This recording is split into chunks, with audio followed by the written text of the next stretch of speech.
Well, good morning. How's everybody feeling today?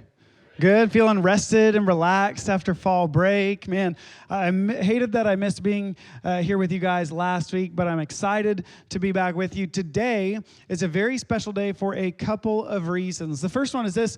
Many of you know that we are a part, as a church, we're part of a group called ARC, the Association of Related Churches. And so what that means is there are 6 founding churches who pool all their money and they're giving to cover all the admin costs of the organization. And then for every other church who gives money to them, they give that directly to help people start brand new churches all over the world. So when you guys give every week, a portion of that giving goes to help launch these brand new churches. And today is a very special day because every week we're launching new churches, but special at least for me and my family because this morning my sister-in-law and brother-in-law are having the very first service of Region Church up in Providence, Rhode Island. And so they're probably already having service right now. And so that's a part of your generosity. You are helping that happen. And so what I'd like for us to do this morning before we go any further is just say a prayer of blessing over that new church community and over them as leaders, that we would just see God show up and do some incredible things. So let's just pray together.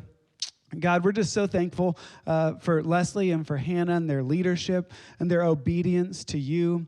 And I pray today as they're opening their doors for the first time that there would be people who maybe they've never stepped foot into a church, or maybe it's been years.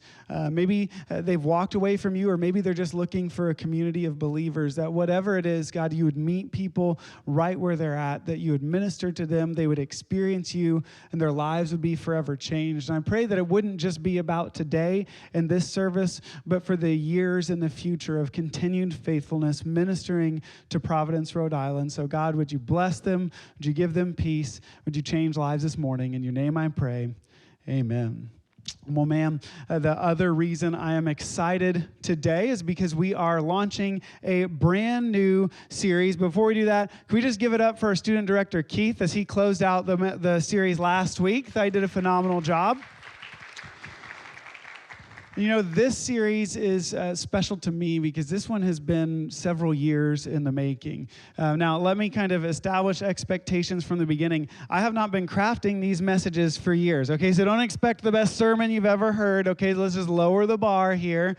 But what I mean is, as a church, we've been working over the last few years to bring us to a point where I think this series is going to be foundational for where we go as a church in the future. In fact, I think we'll be pointing people back to this series year after year after year to kind of get caught up on some of the basics of as a church, what do we believe? And because it is so foundational, you'll notice that we have a text-in number on the screen. So for every message in this series, if you have questions, and hopefully you have a few, that you can actually text those in, and I've set aside some time at the end of every service to be able to address those questions that you guys have. And then for any we don't get to, we have a whole Q&A week at the end of this series so we can circle back around and hit those. Now, we have done this before, so first important point, we changed the phone number. So if you have it saved in your phone, don't text some random person your question about God. That's going to confuse them.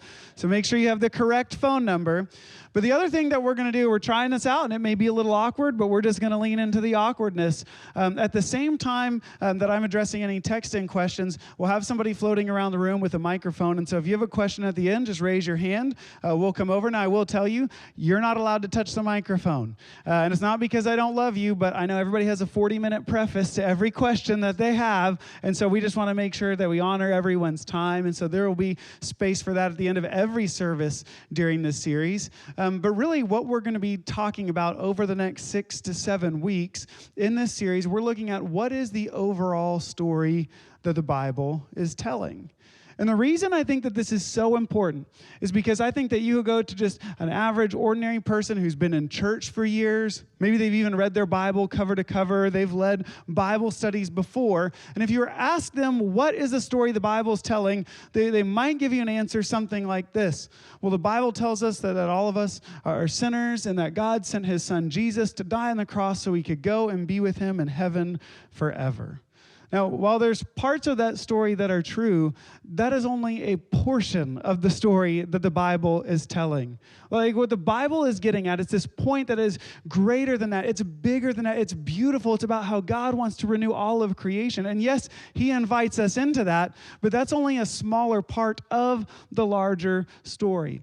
I've used this example before, but many of you know I like to cook, and one of the ways I cook is I like to smoke meats. You know, you have to preface it with I like to cook, because when the pastor says I like to smoke, people get the wrong idea.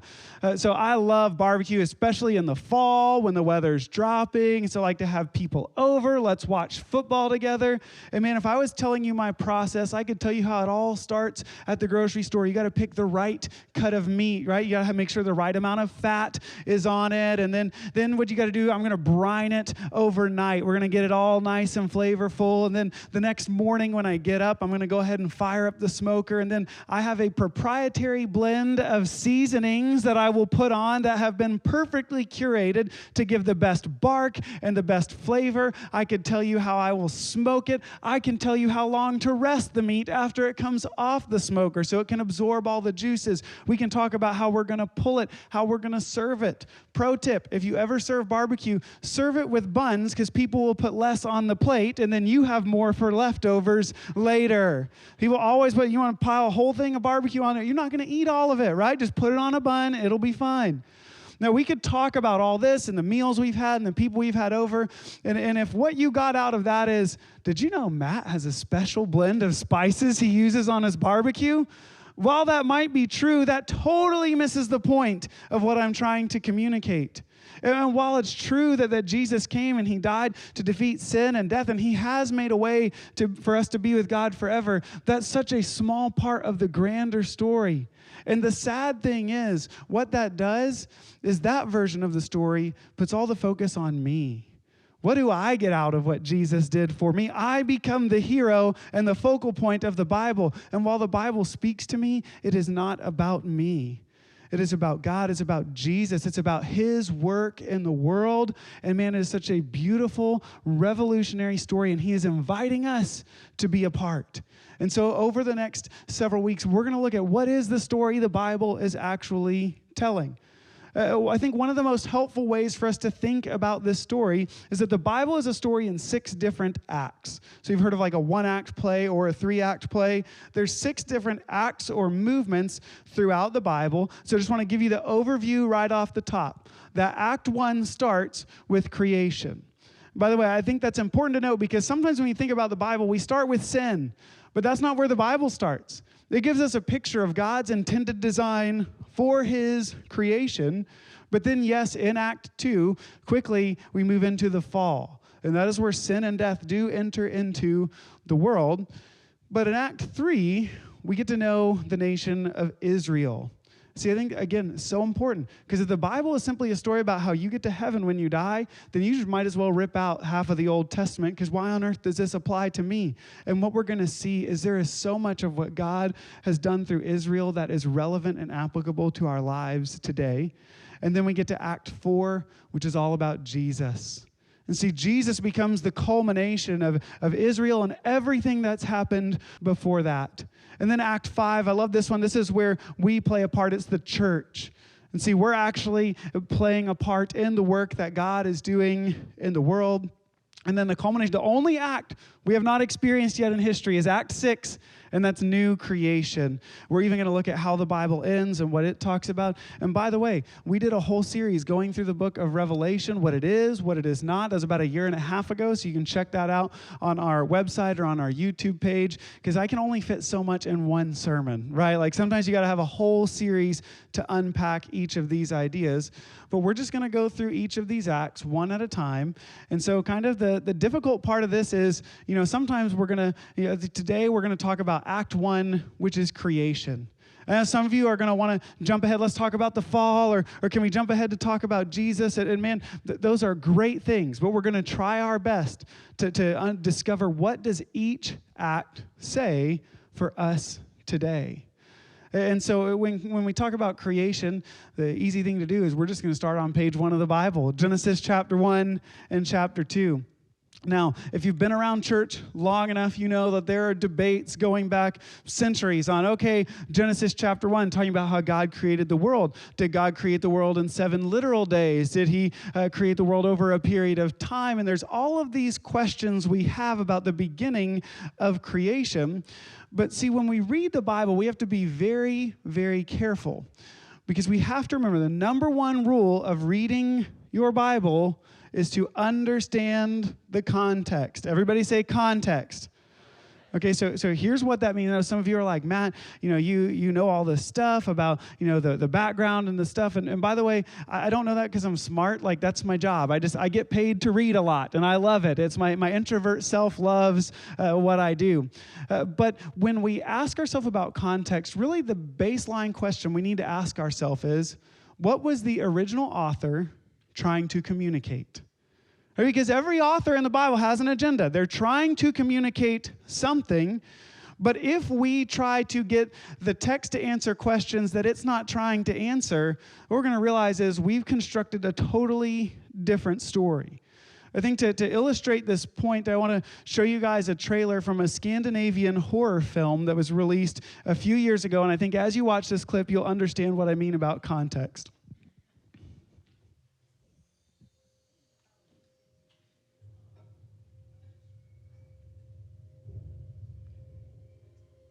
Most people who disappear into the mountains want to be alone. Nobody wants to be alone. Except maybe you. Elsa?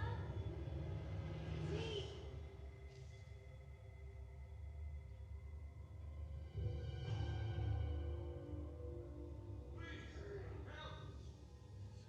My daughter!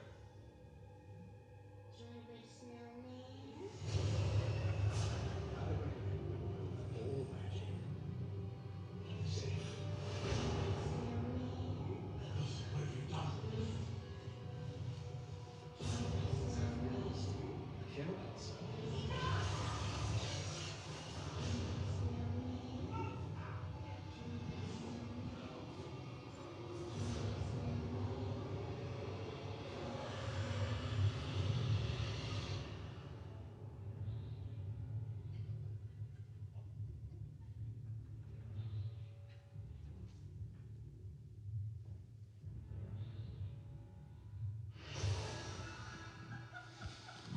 So how many of you have seen that movie before? It's the movie Frozen, right? Some of you might be thinking, that looks like a better version of the movie than the actual one. But man, if you have young kids, you've seen this movie a million times, and you know it is nothing like a horror story, right? I mean, you got a dancing snowman who's singing songs for half the movie. But what you can do for anything is you can take selected clips and you can put them out of order, and you can tell an entirely different story.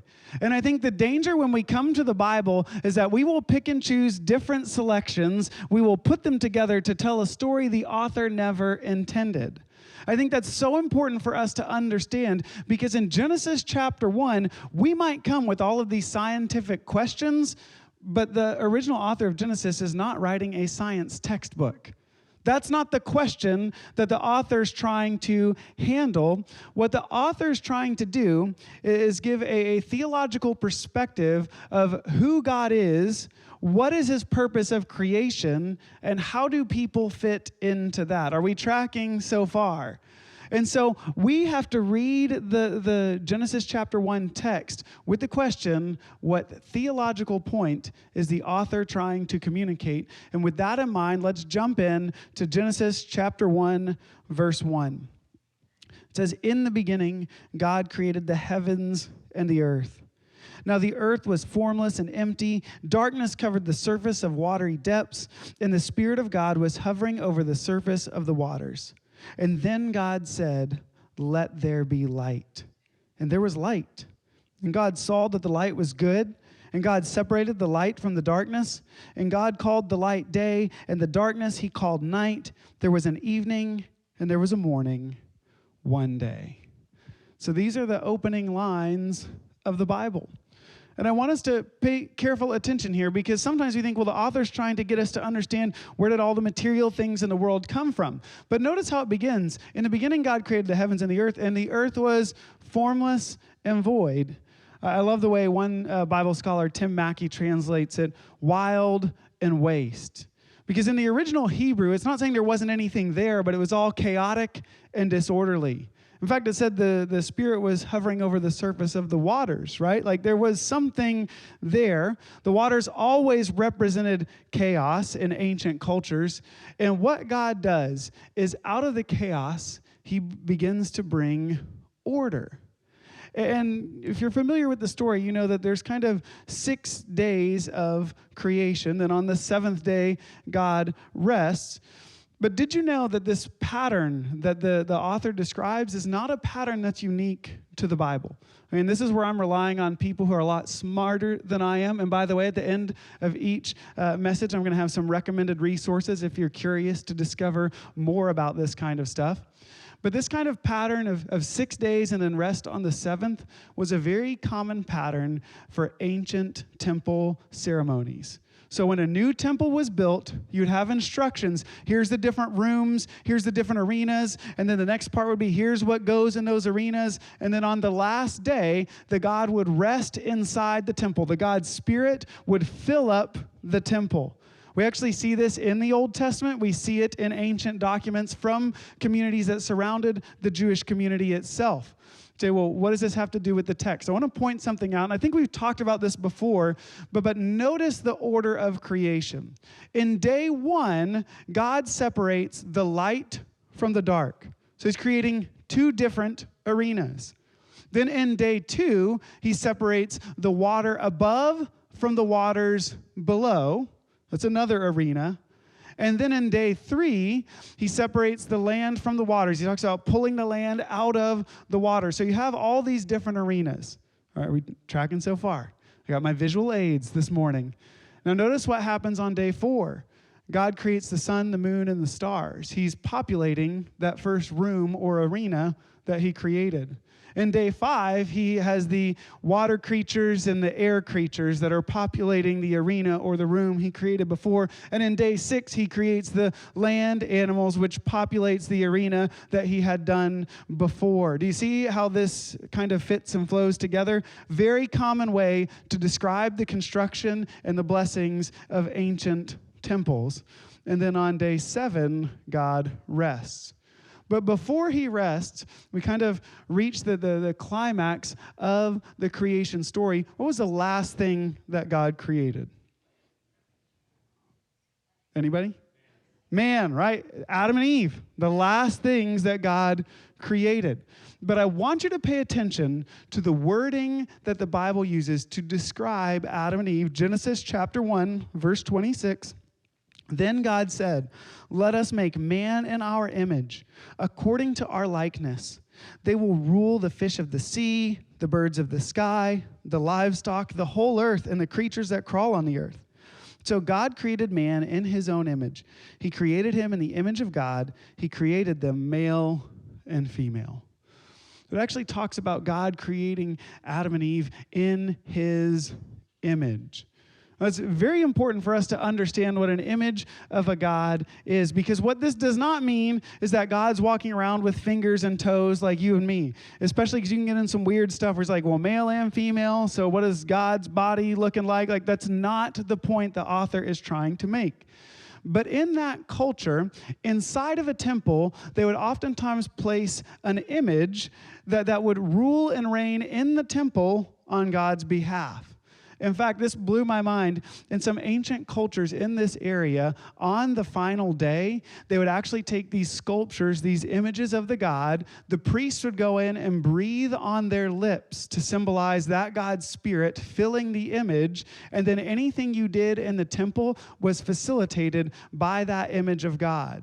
So that image of God was the one who facilitated sacrifices and would send your prayers up. Like, this was someone who was ruling and reigning in the temple on that God's behalf. And here you have Adam and Eve being made in the image of God. See, the image doesn't have to do with physical appearance. It has to do with your vocation. What is your calling? Because an image was supposed to live and work in the temple on their God's behalf. Now, if God's describing his temple as the entire world, then his plan was that his presence, his glory would fill the entire world, and yet he was going to use Adam and Eve. He was going to use his images to facilitate worship, to do the work of ministry, and he even gives them tasks like subdue the world, like continue bringing order out of the chaos. And see, I think this is so important for us to understand, because for me, understanding that the image of God is a calling on our lives radically reshapes the way we see people. Because a lot of times as Christians, we talk a lot about being pro-life, and absolutely. But have you ever considered why we should be pro-life? A lot of people say, well, what's the difference between humans and animals? And a very common response is, well, humans have greater ability to reason and to think, and we're not given to our emotions and urges, to which I would respond, some people maybe, but not a lot of people. But then that begs the question, well, what about people who are born with disabilities, who do not have a higher ability to reason or to think, people who can't survive on their own? See, the reason that we care about life is not because of a function people have, but because of who we are at our core. We are all people created to minister and to work in the world on God's behalf. And so whether you have disabilities or you don't, whether you are rich or whether you are poor, regardless of your gender, your ethnicity, God has created you to be his image. Now, some people are not living out that image, and we're going to talk about that next week. But this is why Jesus says things like bless your enemies. Pray for those who persecute you. Love people, even when they are not living out their image of godness. Like, we respect all life because everyone was created to reflect God's glory into the world. Are we still tracking? All right, because I know some of you love this Bible nerd stuff where we can get in and we can geek out. And some of you are like, can you please just tell me what the whole point of this is? Because there is a point. Because if you and I are created in the image of God, then that reshapes the way we live and act and move in the world. So what does an image of God do? I love the description that the author of Genesis gives us in chapter 2, starting in verse 15. It says, the Lord God took the man and placed him in the Garden of Eden to work it and to watch over it. Notice those two words, to work and to watch. Now, in the Hebrew, these are two very specific words, and they appear together multiple times throughout the Bible, but only when talking about priests. And who are priests? Priests are the one who live in the temple, and they do what God wants them to do. You and I are all priests.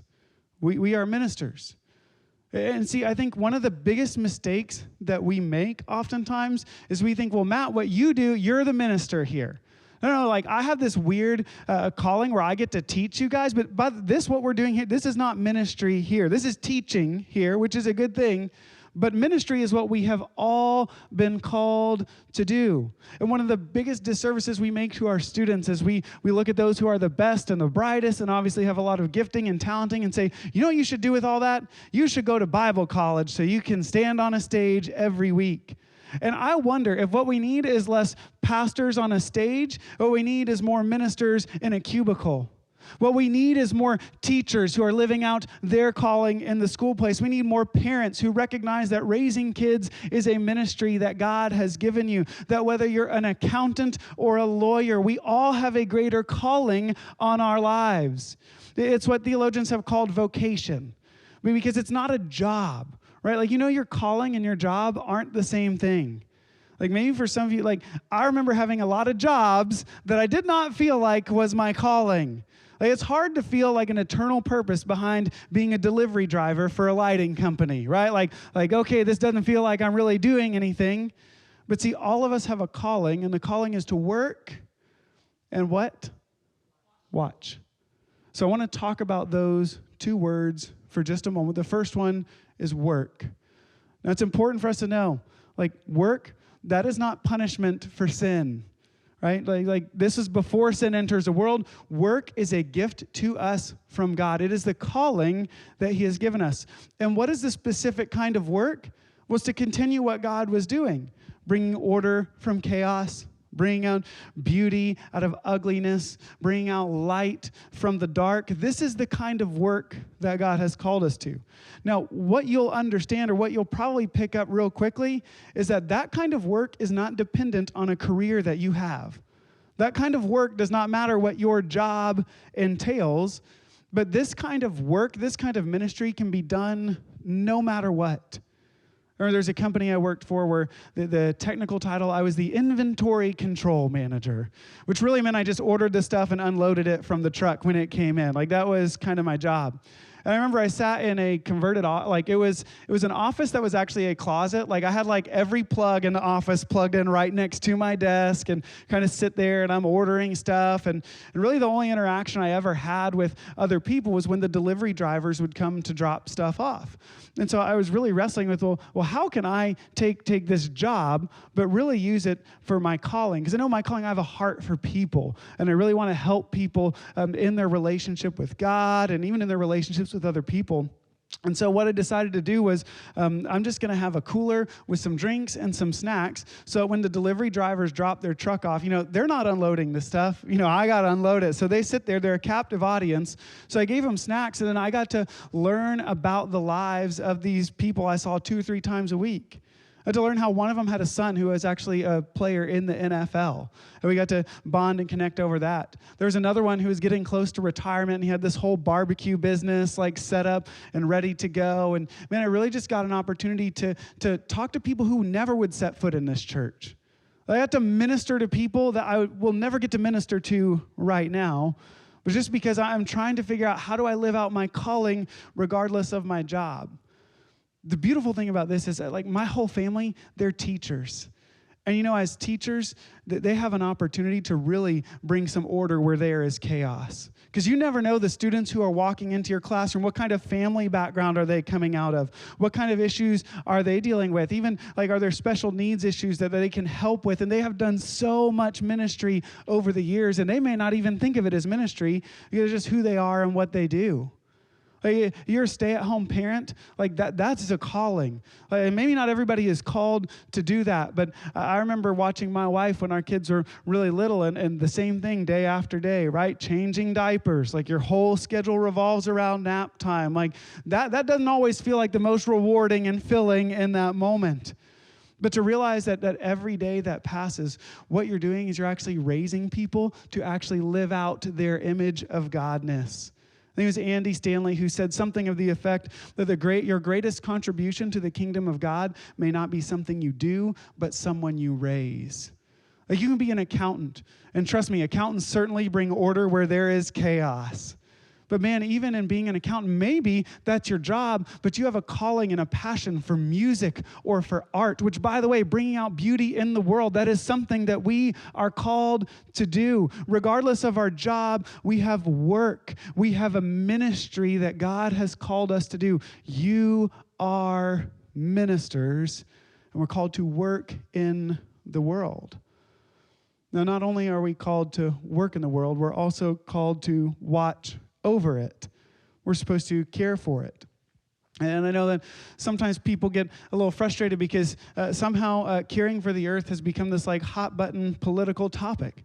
But it doesn't have to be that way. Like, we're called to care for the world. Like, that's one of the first commandments that we have. Now, what form does that take? This is where I think our creativity can be really beautiful, and we can come up with new and creative ways. Several weeks ago, one of our dream teamers, a guy named Jonathan Griggs. If you know Jonathan, he serves with our students, so be praying for him. And he serves on our tech team here. But he noticed that there's a lot of these plastic water bottles that just get left behind or thrown in the trash every week. And he said, well, what if we just started recycling them? Yeah, that's a great idea. And so we get those blue recycling canisters that are out in the lobby area, which, by the way, PSA, like, try to put your empty water bottles in there. But the beautiful thing is, you might look at that and say, Matt, is that really going to change the world? Is that really going to do anything? And see, that's where I think sometimes we get it all wrong. Like, we confuse effectiveness for faithfulness. God hasn't called us to be effective. He's called us to be faithful. He hasn't called us to change the world. He's called us just to be responsible for what he's asked us to do. I know with my kids all the time, I have to tell them, you don't need to worry about what your brother's doing. Just worry about what I've asked you to do. And listen, God isn't going to judge us based on how much we change the world, because guess what? He's going to do that. He'll take care of that part. He's going to judge us on our faithfulness to him. And if faithfulness looks like recycling some water bottles, I'm thankful that is a good example of faithfulness. He's not asking me to die. I could recycle. But it could be even beyond that. I mean, we could think about ways like, convincing our children that they don't need to take hour and 15-minute showers, right? Like there's so many different and beautiful ways we can think about caring for creation, but this is a mandate that we have to watch and care for the world. So I've kind of set all this up. Hopefully you guys have some questions, so I'm going to go ahead and throw it over. Did we get any text-in questions? This is where I stall for time and just see what's going on. All right, does anybody in the room have a question? Feel free to raise your hand, and we'll be around with a microphone. Man, I did a great job teaching today. Whew, anybody got questions? All right, we got one here in the back. So go ahead. We got a question. I was just curious, most scholars, who wrote Genesis? All right, so that's a great question. What the most popular belief is that Moses wrote it. What is likely true is that it's been compiled over the years and different stories and traditions that have been passed down with large sections recorded by Moses, but there may be other editors who have thrown stuff in there as well. So, great question. Anybody else have questions? See, it's fun to ask questions. We should probably call it question and response. I don't know if I'm going to give you a full answer here. I'm going to give you a response. You can go dig. I always believe with God and Google, there's nothing that you can't learn. And so I'm just going to try to point you in the right direction here. Any other questions? All right, good. Well, that's fine. Take that number down. If you think of a question on Tuesday night, feel free to text it in, because like I said, we're going to compile these questions. We'll have a whole Q&A or Q&R week at the very end. But I think it's so important for us to understand that being made in the image of God is about how we work and how we care for the world. Now, I do want to give you those recommended resources that I talked about earlier, because listen, I can't remember if I said is this service or last service. Anything smart I say is from somebody very smart. Like I'm channeling other smart people. So here's a couple resources I want to point you towards. The first one is a book called The Lost World of Genesis 1 by John Walton. This is not The Lost World Jurassic Park. Okay, if you're expecting dinosaurs, probably a different book. But John Walton is a scholar actually out of Wheaton College. And this is I hate the terms they use, but it's a popular level book of his academic scholarly work. We play this game that my wife hates where if I'm reading one of those boring academic books, say, can I read you a paragraph out of this and see what this means to you? And she said, no, I don't want to do that. But he actually wrote this book. He condensed a lot of his academic stuff. It's very accessible to read. So I know academic people, they don't come up with the most creative titles, all right? So, but this is a fantastic book all about that temple, that the world is God's temple. He goes straight through that. There is a website called The Bible Project. And they have these amazing videos. This is where that scholar I referenced earlier, Tim Mackey, he and one of the guys that he works with, several years ago, what they had read is that people retain knowledge better when it's not just communicated verbally, but when it's communicated visually as well. And so they have all of these 3 to 5 minute videos that are on like good theological topics that they animate. And it really does, like it helps you remember things when you see how stuff plays together. So they do stuff like overviews of books of the Bible. But if you go to their YouTube channel or you go to their website and you just type in something like creation or temple, they have videos there. And that's all free. You can get seminary level education for free 5 minutes at a time. You cannot beat that. That's my inner Bible nerd coming out right there. The last one is a book called Garden City by John Mark Comer. He's a pastor out of Portland, Oregon. And that book is all about what it means to work and care for the world. All of that calling stuff that we have talked about. And his book is like very accessible. He wrote it as a pastor so that his people would be able to read and dive deeper on that topic. And so, listen, I recommended a book to somebody. They handed it back to me and said, I disagreed with something in this book. Totally great. The goal is not for you to agree with everything, but for you to be able to have those conversations. I think sometimes pastors can be afraid, like, is this too much? Man, I think you guys can handle it. You guys were voted smartest church ever by Smart Church Weekly. I don't know if you guys knew that. So, but feel free to dive into that even more. But man, I think about something like this, and it's so easy for me to get caught up in, oh man, look at how all of the story lines up and like all the deep theology. But theology that we don't live out is meaningless. Right? Like there's theology that we believe, but then there's another theology that we live. It'd be a shame if we could read books and get all this great theology, but it doesn't actually change who we are. See, here's the crazy thing though. I realize like I can't change anyone. I can't even change myself. Right? You ever do things, you're like, why am I still doing this same? Why do I still lose my temper? Why do I still have these same thoughts? Like I can't change myself, but there is someone who can change us, and that's Jesus. Which is why every week here at Bridgepoint, we just continue in worship through a time of communion. And so as we have communion in just a moment, what I want you to do is just spend a moment and ask Jesus, like, Jesus, where do you want me to work? Like, we're not talking about a job, but like, where is there disorder where you want me to bring order? Where's there darkness that I can bring light? Where do you want me to bring beauty into this world? You know, maybe he's calling you into being a foster parent. Maybe he's calling you just to be more mindful of the neighbors around you, the kids walking into your classroom, the people in the office next to you. Whatever it is, what does it look like to work? But then also ask him, and what does it look like to watch over creation? Is there something that you want? How can I better care for your creation? I think if we come to Jesus with those questions and with open hands, he'll speak, he'll move, and he'll help us become more like him. So all across this room, would you bow your heads and close your eyes with me? Jesus, I'm so thankful that you have called us to a life that goes beyond the Monday to Friday. That you have called us to a life where we don't just have to be looking forward to the next weekend, but we can wake up every day excited because we are working for you. And so I pray for reminders that we are ministers on your behalf. I pray for open eyes that we would see how you're already at work in the world and you would give us the boldness and the courage to join in. I pray in whatever way that we need to faithfully fulfill the call of being your image, that you would bring that to mind right now. And God, that we wouldn't do this because we're trying to change the world or trying to be moral people, but we just want to be faithful to you. So Jesus, as we meet with you now, would you meet with us and help us to become more like you? It's in your name I pray. Amen. As you feel led, you can take communion.